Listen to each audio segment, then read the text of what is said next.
மத்தேயு 20:27. உங்களில் எவனாகிலும் முதன்மையானவனாய் இருக்க விரும்பினால் அவன் உங்களுக்கு ஊழியக்காரனாய் இருக்க கடவன்.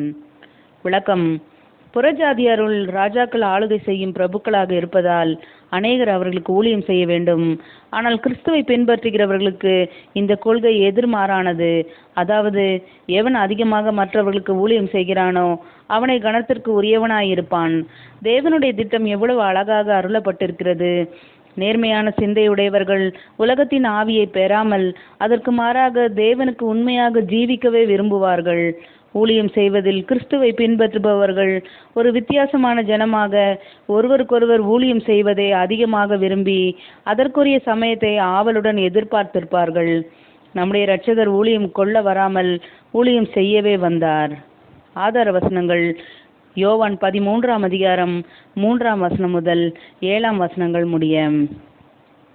தம்முடைய கையில் பிதா எல்லாவற்றையும் ஒப்பு கொடுத்தார் என்பதையும், தாம் தேவனிடத்திலிருந்து வந்ததையும் தேவனிடத்திற்கு போகிறதையும் இயேசு அறிந்து போஜனத்தை விட்டெழுந்து வஸ்திரங்களை கழற்றி வைத்து ஒரு சீலையை எடுத்து அறையிலே கட்டிக்கொண்டு பின்பு பாத்திரத்தில் தண்ணீர் வார்த்து சீஷருடைய கால்களை கழுவவும் தாம் கட்டிக்கொண்டிருந்த சீலையினால் துடைக்கவும் தொடங்கினார்.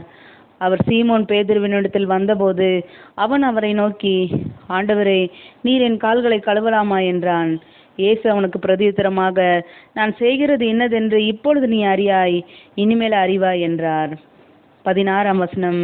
மெய்யாகவே மெய்யாகவே நான் உங்களுக்கு சொல்லுகிறேன், ஊழியக்காரன் தன் எஜமானிலும் பெரியவன் அல்ல, அனுப்பப்பட்டவன் தன்னை அனுப்பினவரிலும் பெரியவன் அல்ல என்றார். ஆமென்.